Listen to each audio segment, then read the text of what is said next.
Assalamualaikum warahmatullahi wabarakatuh. Selamat siang semuanya. Kembali lagi kita akan belajar tentang data mining. Pada pertemuan kali ini kita akan membahas tentang gudang data, klasifikasi, regresi, dan klasterisasi. Sebelumnya, minggu lalu kita sudah membahas tentang definisi dan pengertian dari data mining. Sudah banyak sekali definisi-definisi tentang data mining yang sudah kita bahas dan kita pelajari minggu lalu. Nah, di pertemuan 2 ini kita akan membahas tentang gudang data. Nah, gudang data ini adalah persiapan data yang akan kita gunakan untuk melakukan proses data mining. Jadi data apa aja yang akan digunakan untuk proses data mining. Kemudian juga akan membahas tentang klasifikasi, regresi, dan klasterisasi. Baik, kita akan bahas satu-satu terlebih dahulu. Apa itu gudang data? Gudang data atau juga bisa disebut dengan data warehouse. Ini adalah suatu sistem manajemen basis data relasional atau RDBMS yang khusus didesain untuk memenuhi kebutuhan akan sistem pengolahan transaksi. Ya, jadi data warehouse atau gudang data ini sebenarnya adalah DBMS, ya, sebuah database RDBMS. Bisa menggunakan database SQL Server atau Oracle, atau misalnya sekarang ada yang disebut dengan big data. Itu awalnya dimulai dari data warehouse. Kemudian data warehouse ini secara bebas dapat didefinisikan sebagai tempat menyimpan data yang terpusat. Ya, datanya disimpan secara terpusat dan dapat di-query untuk basis manfaat bisnis. Jadi di dalam data warehouse ini bisa didefinisikan juga bahwa di dalam data warehouse itu disimpan semua data-data transaksi, ya, yang terpusat untuk manfaat bisnis. Baik itu dari semua transaksi berapa tahun yang lalu itu dimanfaatkan di dalam data warehouse ini. Nah, di dalam data warehouse itu mengintegrasikan keseluruhan dari data sebuah perusahaan tanpa melihat lokasi, format, ya, kemudian informasi tambahan, informasi dari ahli. Di dalam data warehouse itu akan disimpan semuanya. Kemudian data warehouse ini menyediakan data yang siap ditransformasikan dan disimpulkan sedemikian rupa sehingga membuat membuat sesuai dengan DSS, ya. DSS atau SIP.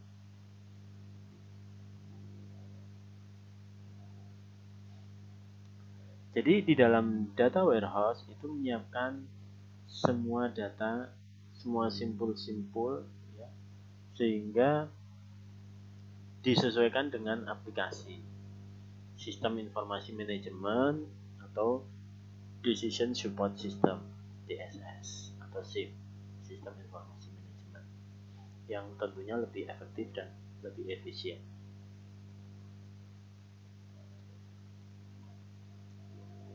Di dalam data warehouse yang dikumpulkan ini biasanya merupakan informasi ataupun sejarah dari transaksi yang ada di perusahaan, dikumpulkan dari berbagai sumber yang berbeda-beda, seperti sistem proses transaksi online juga. Jadi data warehouse ini akan menyimpan semua informasi. Bisa juga dari data informasi yang berbeda. Jadi begini, Di dalam data warehouse itu ibaratkan sebuah gudang data yang ketika dimasukkan data, bisa dari data transaksi, bisa dari data transaksi berbeda. Jadi ada beberapa database yang bisa dimasukkan ke dalam data warehouse ini secara bersamaan. Tuh. Tidak melihat informasi itu dari mana, tapi itu adalah informasi dari perusahaan. Tuh. Nah, biasanya juga menggunakan transaksi online. Transaksi online di sini adalah transaksi di perusahaan yang dimasukkan ke dalam data warehouse atau menggunakan online data transaction processing. Ya. Juga menggunakan sistem warisan. Sistem warisan di sini adalah sistem sebelumnya digunakan di dalam data warehouse. Bisa juga menyimpan file-file teks. Jadi misalnya notepad, kemudian text file, CSV, ya. Itu bisa juga disimpan di dalam data warehouse atau juga bisa disimpan dari Excel, data Excel atau spreadsheet. Bisa juga dari data Microsoft Access. Jadi di dalam gudang data warehouse ini semua data bisa disimpan, semua data bisa masuk. Ya. Pada data tersebut kemudian dilakukan, pada data ini yang dimasukkan kemudian dilakukan proses pembersihan untuk akurasi dan konsistensi dan mengelolanya untuk memudahkan dan efisiensi query. Jadi ketika data-data yang berbeda tadi dimasukkan ke dalam data warehouse, itu sebelumnya akan dilakukan pembersihan data terlebih dahulu agar ada akurasi data. Jadi kalau file text, file Excel itu kan berbeda-beda formatnya. Nah, di dalam format yang berbeda ini maka dilakukan namanya pembersihan data. Nah, pembersihan data kemudian akan digabungkan ke dalam sebuah data yang sudah siap digunakan untuk efisiensi dari query. Karakteristik dari data warehouse. Nah, ada beberapa karakteristik dari data warehouse. Yang pertama adalah subject oriented. Jadi data diorganisasikan menurut subjek dari aplikasi. Misalnya di perusahaan asuransi. Perusahaan asuransi orientasi subjeknya apa? Ya, berarti berhubungan dengan semua data dari asuransi. Misalnya mengorganisasikan data pelanggan, premi, klaim, ya. Kemudian juga ada produk-produknya. Kemudian kalau asuransi itu apa aja yang akan diklaim, ya. Misalnya ada produk otomotif, kemudian jiwa, kebakaran, kemudian ada banyak sekali produk-produk yang bisa diatur berdasarkan subjek. Data diatur oleh subjek yang hanya mengandung informasi yang diperlukan untuk mengambil keputusan atau pengolahan pendukung keputusan. Jadi subjek oriented. Kemudian integrate atau terintegrasi. Ketika data menempati aplikasi-aplikasi yang terpisah, ya, jadi di dalam data warehouse tadi datanya kan bisa terima dari mana aja atau dari aplikasi mana aja. Ada Notepad, ada Excel, ada Access, ada SQL Server, ada data yang dari online gitu kan. Itu kan semua aplikasi yang terpisah, berbeda. Terpisah dari lingkungan operasional ya. Kemudian pengkodean data sering tidak konsisten. Maka biasanya karena berbeda-beda aplikasi ada pengkodean yang tidak konsisten. Contoh sederhana. Di dalam aplikasi A misalnya itu menggunakan untuk kode jenis kelamin atau gender itu menggunakan M dan F, ya, male dan female. Ada juga yang menggunakan 0 dan 1. Kalau 0 misalnya laki-laki, kemudian 1 perempuan. Nah, saat data dipisah, saat dipindahkan ke dalam data warehouse, Jadi saat data dipindahkan ke dalam data warehouse, maka harus ada diformulasikan. dibuat konversinya agar konsisten. Misalnya untuk gender itu ditransformasikan ke dalam N dan F. Jadi ketika nanti di aplikasi kedua itu ternyata untuk gender menggunakan kode 01, itu akan dikonversi menjadi M dan F. Itu 0 misalnya untuk M, kemudian 1 untuk F. Jadi ada konversi ketika data itu akan dimasukkan di dalam data warehouse. Selanjutnya, karakteristik yang ketiga adalah time variant. Jadi di dalam data warehouse terdiri dari suatu tempat untuk menyimpan data yang berusia 5-10 tahun. Jadi time variant. Jadi data warehouse ini bisa menyimpan transaksi 5-10 tahun, bahkan bisa lebih. Ya. Untuk digunakan sebagai komparasi, tren, dan peramalan. Jadi data warehouse ini akan menyimpan data 5-10 tahun, bahkan bisa 15-20 tahun. Fungsinya untuk apa? Nah, fungsinya adalah untuk melakukan komparasi. 5 tahun yang lalu dengan setahun sekarang, ini ada komparasinya sejauh mana. Kemudian setiap tahun itu ada trennya seperti apa. Atau juga bisa digunakan untuk melakukan peramalan. Oh, tahun lalu untuk bulan April misalnya menghasilkan omset berapa, misalnya omset perusahaan. Nah, tahun ini kira-kira omsetnya berapa, akan dilihat ada peningkatan atau tidak, kemudian bisa dilakukan peramalan gitu. Jadi time variant. Jadi di dalam data warehouse, karena sifatnya atau karakteristiknya time variant, maka data tidak bisa diupdate. Ya, jadi transaksi-transaksi yang udah ada di dalam data warehouse itu tidak boleh diupdate, hanya bisa dibaca. Kemudian karakteristik yang keempat adalah non-volatile. Data tidak diupdate sesudah mereka memasukkan ke dalam data warehouse, tetapi hanya dimuat atau dan diakses. Jadi ketika data itu masuk ke dalam data warehouse, itu data tidak boleh diupdate kembali, hanya boleh diakses atau dimuat ke dalam penunjang keputusan. Itu karakteristik yang keempat. Jadi udah paham ya. Karakteristik yang pertama adalah subject oriented, karakteristik yang kedua integrate, karakteristik yang ketiga adalah time variant, dan yang keempat non volatile. Perlu diingat, di data warehouse ini ada karakteristiknya. Nah, data warehouse dan sistem OLTP. Ada yang tahu OLTP ini? Apa itu OLTP? OLTP, Online Transaction Process.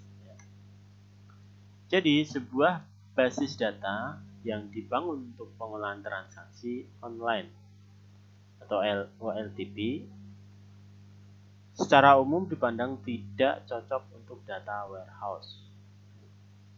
Jadi ada basis data yang online untuk transaksi itu tidak cocok untuk data warehouse, karena didesain dengan suatu kumpulan kebutuhan yang berbeda.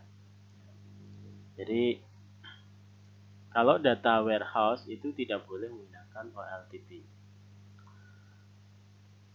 yaitu memaksimalkan kapasitas transaksi dan secara khusus mempunyai ratusan tabel dalam urutan yang tidak membatasi user. Data warehouse itu dipandang sebagai proses query sebagai lawan dari proses transaksi. Jadi gini, di dalam data warehouse itu adalah proses query aja, tidak ada transaksi di dalam data warehouse. Kalau OLTP itu terdapat transaksi. Nanti kita akan lihat perbedaannya.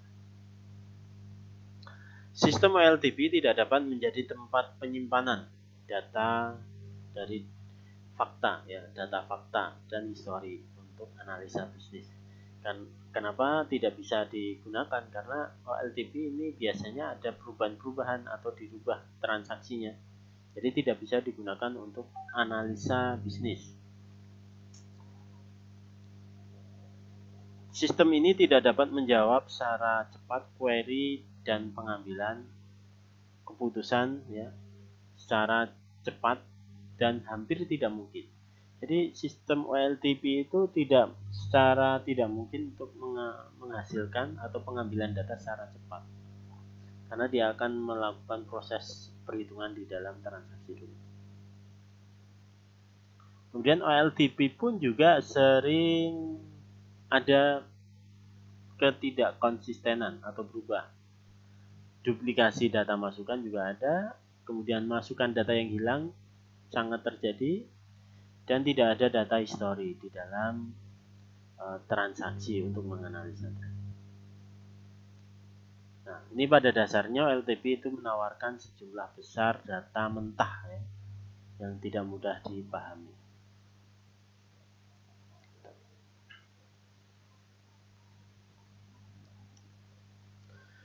Data warehouse itu melayani tujuan yang berbeda dari sistem OLTP ya, dengan memperbolehkan analisa query sebagai jawaban terhadap simple aggregation seperti bagaimana catatan keuangan dari pelanggan.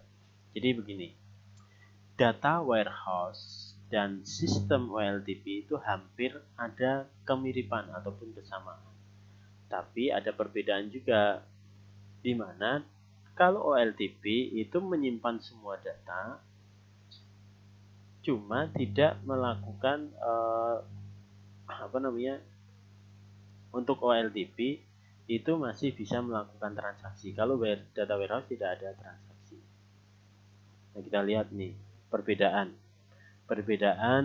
dan persamaan di dalam data warehouse dan OLTP. Di dalam OLTP, online transaction process, itu general purpose run day to day operation. Jadi operasi yang digunakan di OLTP itu day to day, jalan terus. Kalau data warehouse itu information retrieval dan analisa atau analisis, information retrieval and analysis. Jadi kalau OLTP itu day to day transaksi akan disimpan, akan dilakukan proses. Kalau data warehouse itu dia retrieval aja, bisa per day atau per minggu atau per bulan atau bahkan per tahun. Gitu. Informasi dia hanya menyimpan informasi aja. Kemudian strukturnya sama RDBMS juga. OLTP menggunakan struktur RDBMS, di dalam data warehouse juga RDBMS.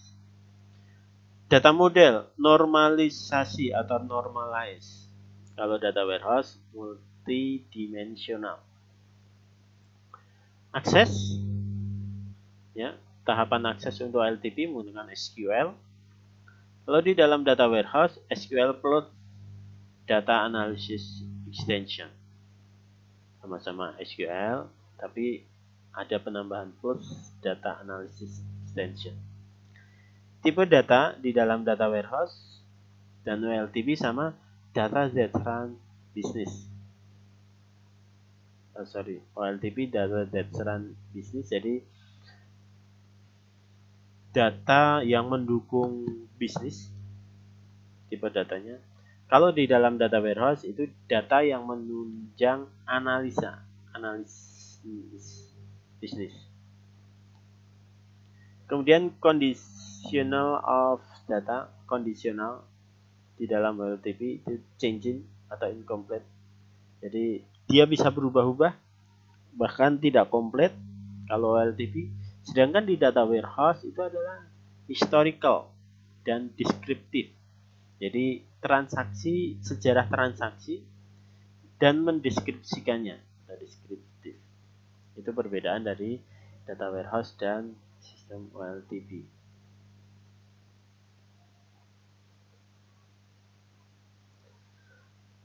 Jadi data warehouse itu melayani tujuan yang berbeda dari sistem OLTP dengan memperbolehkan analisa query sebagai jawaban terhadap simple aggregation. Sorry, tadi kebalik ya.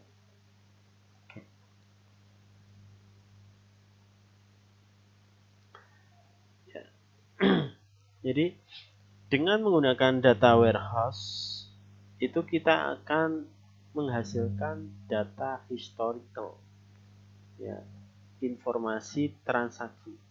Data historical ini tentunya akan berkapasitas besar atau berdimensi besar, gitu. Makanya data warehouse itu akan bisa digunakan sebagai data mining. Nah,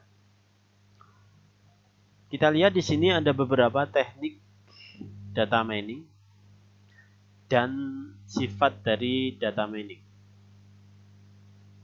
Nah, yang pertama adalah classification. Sifatnya adalah prediktif. Jadi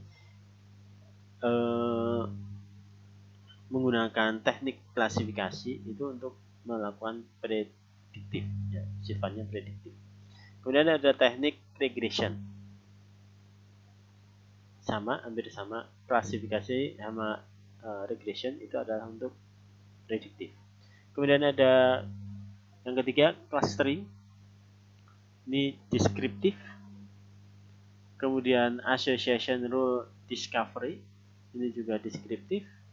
Sequential pattern discovery, deskriptif, dan deviation detection, ini prediktif.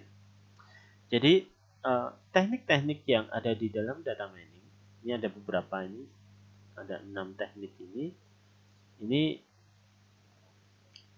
sifatnya adalah melakukan prediksi dan juga mendeskripsikan atau deskriptif. Kita bahas pelan-pelan satu-satu. Yang pertama adalah klasifikasi atau classification. Jadi klasifikasi ini fungsinya adalah menentukan sebuah record data baru ke salah satu dari beberapa kategori, kategori atau kelas yang telah didefinisikan sebelumnya. Nah, klasifikasi ini disebut dengan supervised learning. Supervised learning ini adalah dilakukan supervisi, jadi pembelajaran, ya, di supervisi. Beberapa aplikasi dari klasifikasi. Contoh aplikasi yang berhubungan dengan klasifikasi. Yang pertama, berhubungan dengan penjualan atau direct marketing. Biasanya di dalam penjualan direct marketing itu terdapat biaya atau cost untuk surat menyurat untuk menentukan targetnya. Ya. Seperti kita ketahui, misalnya di sebuah perusahaan bank, ya, di bank itu biasanya mereka mengeluarkan namanya kartu kredit. Ya. Jadi kartu kredit itu biasanya setiap bulan ada namanya tagihan ke customer. Biasanya di dalam surat tagihan itu terdapat penawaran atau promo-promo yang bekerja sama dengan merchant dari penerbit kartu tadi. Nah, bagaimana penawaran ini bisa sampai ke customer, ya, sesuai dengan segmentasinya? Nah, itu menggunakan klasifikasi. Sesuai dengan klasifikasi dari customer. Nanti akan dilihat dari ini menggunakan beberapa pendekatan. Contohnya, pendekatan yang pertama menggunakan data penjualan dari produk telepon seluler. Ya, itu akan dilihat. Kemudian pendekatan yang kedua, mengetahui pelanggan yang memutuskan untuk membeli dan juga memutuskan untuk tidak membeli. Jadi keputusannya beli atau tidak beli. Ini kelasnya. Kemudian menggunakan pendekatan yang ketiga, himpunan bermacam-macam demografi. Menggunakan himpunan ada gaya hidup, kemudian perusahaan, interaksi, informasi pelanggan. Misalnya ada tipe bisnisnya, di mana mereka tinggal, berapa banyak mereka membayar, itu informasi. Jadi tadi ketika mau mengirimkan sebuah surat itu akan dilihat dari beberapa set ini. Kemudian menggunakan informasi tadi sebagai inputan untuk mempelajari suatu model klasifikasi. Kemudian ada model yang kedua, aplikasi untuk fraud detection, melakukan klasifikasi. Tujuannya adalah untuk memprediksi kasus-kasus transaksi yang curang dengan menggunakan kartu kredit. Bagaimana cara melakukan pendekatan? Itu akan dilihat dari transaksi kartu kredit dan informasi pemegang kartu sebagai atribut atau sebagai kolom-kolomnya. Misalnya, kapan seorang pelanggan membeli, apa yang dibeli, atau apa selalu membayar tepat waktu. Itu atribut-atributnya. Kemudian akan dibeli label dari transaksi-transaksi tadi. Ini ada yang fraud, ini ada yang fair. Fraud itu berarti kasus kecurangan. Ini yang fair, ini yang benar. Jadi misalnya dilihat dari transaksi pembelian ini apa, kemudian nilainya berapa, akan terlihat, oh ini ternyata kartu kreditnya curang. Nah, tapi menggunakan data mining, menggunakan teknik klasifikasi. Pelajari satu model dari kelas transaksi. Jadi akan mempelajari dari satu kelas transaksi. Nah, menggunakan model untuk mendeteksi kecurangan. Kemudian ada customer attrition atau churn. Ini tujuannya untuk memprediksi pelanggan mana yang akan berpindah ke customer kompetitor. Kalau kita lihat churn ini contohnya adalah pelanggan seluler. Ya, pelanggan seluler. Misalnya seluler A, seluler B, seluler C. Itu akan dilakukan prediksi. Pendekatannya adalah menggunakan record transaksi dari pelanggan. Jadi histori dari pelanggan itu akan dilihat. Seberapa sering menggunakan, menghubungi, seberapa sering untuk melakukan telepon, seberapa sering untuk berhubungan dengan yang lain, kemudian status keuangannya bagaimana, status perkawinan bagaimana, itu bisa dilihat dari record transaksi pelanggan. Kemudian akan diberi label, oh ini setia atau tidak setia terhadap produk, ya, terhadap produk yang diberikan. Nah, nanti fungsinya adalah untuk menemukan model loyal atau tidak loyal. Selanjutnya ada regresi. Regresi ini untuk memprediksi nilai dari suatu variabel kontinu yang diberikan berdasarkan nilai dari variabel yang lain. Regresi ini mengasumsikan ada sebuah model tergantung dari ketergantungan linear atau non-linear. Jadi variabel kontinu itu akan menghasilkan ketergantungan linear atau non-linear.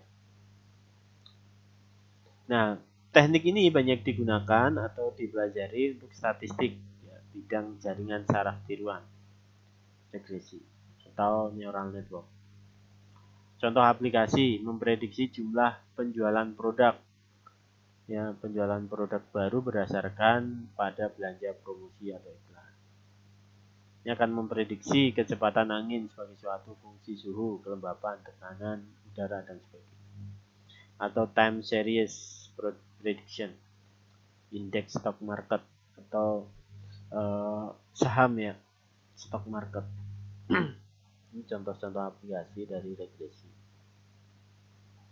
Kemudian ada klasterisasi.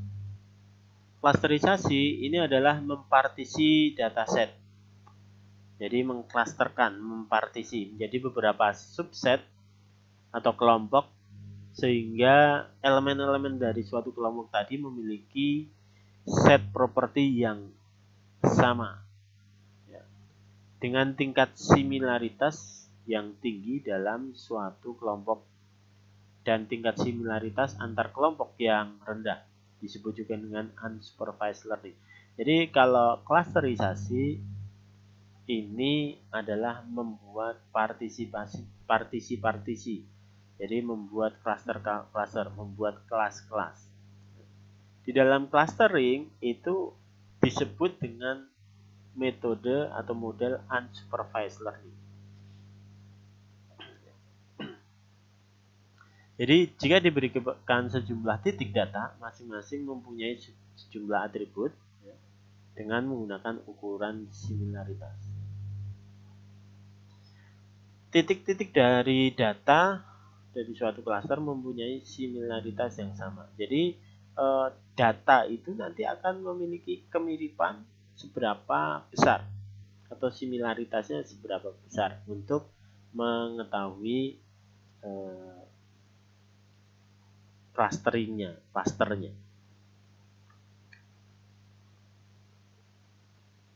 Nah, untuk mengetahui similaritas ini beberapa teknik digunakan. Yang pertama adalah Euclidean distance. Jika atributnya kontinu, itu menggunakan Euclidean distance.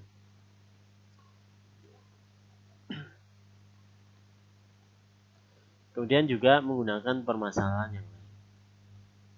Nah, ini ada contoh pengaplikasian klasterisasi atau clustering. Misalnya untuk market segmentation. Tujuannya adalah untuk membagi pasar ke dalam sub-sub pelanggan yang berbeda, di mana suatu subset mungkin dapat dipilih sebagai target pasar yang dicapai dengan satu kombinasi pemasaran yang berbeda. Jadi market segmentation itu fungsinya adalah membagi klaster-klaster ke dalam pasar-pasar yang berbeda. Misalnya nanti ini marketnya yang kelas menengah, kelas atas, kelas bawah. Nah, bagaimana market segmentasi itu tadi digunakan menggunakan pendekatan ini, mengumpulkan atribut pelanggan yang berbeda berdasarkan informasi, tempat tinggal, dan gaya hidup. Kemudian juga menentukan klaster dari pelanggan-pelanggan yang sama. Nah, nanti setelah itu menghitung klaster yang diobservasi. Contoh pengaplikasian yang kedua untuk clustering menggunakan dokumen cluster. Dokumen cluster ini fungsinya untuk melakukan pendekatan kelompok dokumen yang mempunyai kesamaan berdasarkan pernyataan atau kata-kata penting yang muncul dalam dokumen tadi.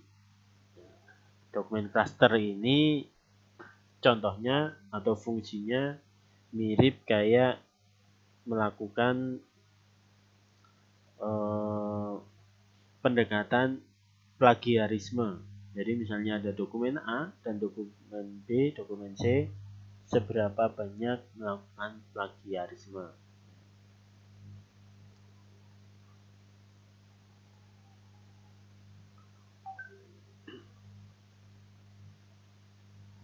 Nah, bagaimana pendekatannya? Ini pendekatannya mengenali kata-kata yang sering muncul dalam tiap dokumen. Tiap dokumen itu munculnya apa aja. Kemudian akan diukur similaritasnya, seberapa dekat similaritas dari klaster yang ada. Pencapaiannya adalah untuk informasi retrieval dimanfaatkan untuk menghubungkan suatu dokumen baru dengan dokumen yang lain yang diklasterkan. Nah, oke. Itu tadi penjelasan dari gudang data, regresi, clustering, dan klasifikasi. Kemudian kita akan membahas tugas, ya, akan dibahas di website e-learning. Jadi jangan sampai tidak mengakses website e-learning. Itu aja penjelasan dari saya. Nanti kita akan membahas tugas dan juga contoh-contoh clustering yang sudah kita jelaskan tadi. Dari saya cukup sekian. Assalamualaikum warahmatullahi wabarakatuh.